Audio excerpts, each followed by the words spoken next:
Tignan mo lang itong kanyang Bulgari collection. Ayan, no? Wow! $79,000. Ito naman, $159,000.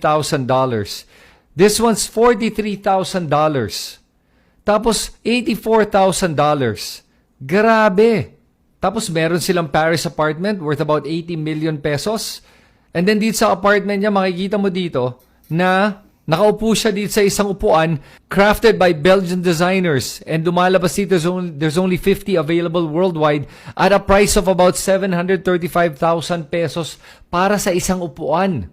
Tapos meron siya mga accent pieces dito na lumalabas ay roughly about 77,000 pesos. Lalagyan na lang yan ng umbrella. Tapos yung mga decor sa loob ng bahay niya, meron ditong isang mirror na lumalabas sa 219,000 pesos.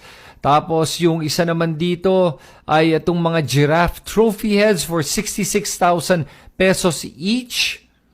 Tapos in 2022, Heart Evangelista attended the GMA Gala in a 16 million peso outfit. Tapos dito sa Reddit post na to, makikita mo dito, yun, may mga Hermes bag siya worth $369,000, $238,000, $58,000, $70,000, $62,000, $56,000.